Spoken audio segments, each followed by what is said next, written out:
বন্ধুরা, আজকে আমি চলে এসেছি আমাদের বাড়ির শুভ কাজের সমস্ত ভিডিও নিয়ে। আমার দাদার ছোট মেয়ের অন্নপ্রাশন, আর সেই জন্য আমাদের বাড়িতে আজকে বাবা গোবর্ধনধারী এসেছেন। এই ভিডিওটা আগের দিন বিকালে এসেছিলেন।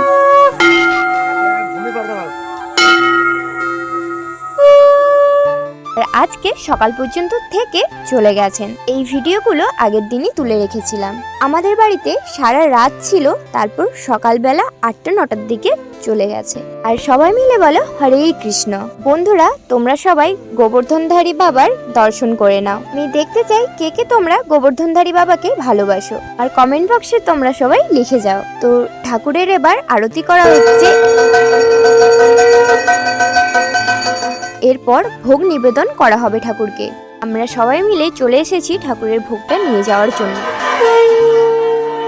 এই দেখো, এরপরেই তিন্নির মুখে পায়েস ছোঁয়ানো হয়ে গেল, ঠাকুরের প্রসাদ ছোঁয়ানো হয়ে গেল, তিন্নির মুখে ভাত কমপ্লিট হয়ে গেল ফাইনালি। এই মুখে ভাতটাও অন্য একটা ডেটে হয়ে গেছিল, তোমরা হয়তো আগে দেখেই নিয়েছো, কারণ আমি স্টোরি দিয়েছিলাম। তিন্নির ফাইনাল লুক ছিল এটাই। আজকের দিনের লুক কেমন লাগলো কমেন্ট করে জানিও। এরপর চলে এসেছি রান্নার কাছে, গিয়ে দেখি ভোগ প্রসাদ একদম তৈরি হয়ে গেছে। আর সেদিন আমাদের বাড়িতে স্টলও বসেছিল, যেমন ওই ফুচকা, লস্যি, মিষ্টি, পকোড়া এইসবের। বাড়িতে আজকে অনেক আত্মীয় স্বজনের ভিড়ও রয়েছে, তার মধ্যে কিছু কিছু জনের সাথে ভিডিও ক্যাপচার করা হয়েছে। শুধু আমার ফ্রেন্ডস আর দিদির সাথে ভিডিও ক্যাপচার করা হয়েছে, আর কারোর সাথেই করা হয়। তো বন্ধুরা, ভিডিওটা কেমন লাগলো অবশ্যই কমেন্ট করে জানিও। আজকে এই পর্যন্ত, দেখা হচ্ছে পরের দিন অন্য কোনো ভিডিওটি। টাটা।